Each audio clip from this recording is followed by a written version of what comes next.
এই দেখো আমার ছেলে হাতে বিস্কিট নিছে, নিয়ে বলতেছে মাম মাম মাম খাবে।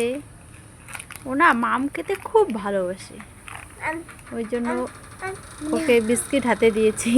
ও শুধু বলতেছে মাম মাম। দেখো হাই, আমি এখন ঘরে আছি একা একা বাবুকে নিয়ে, কি করব ভাবতেছি। এই যে অনেকগুলো কাপড় ধুয়েছি, এখন ওগুলো শুকাইছে, গোছাতে লাগবে।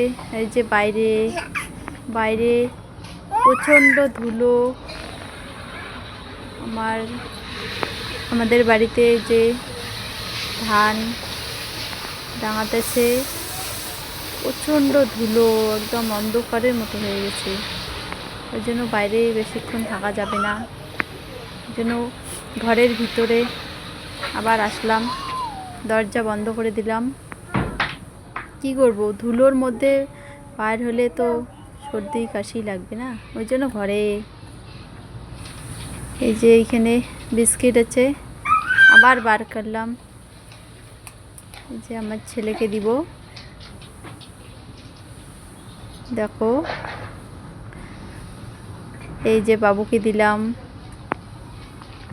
ওর হাতে দিলাম বিস্কুট।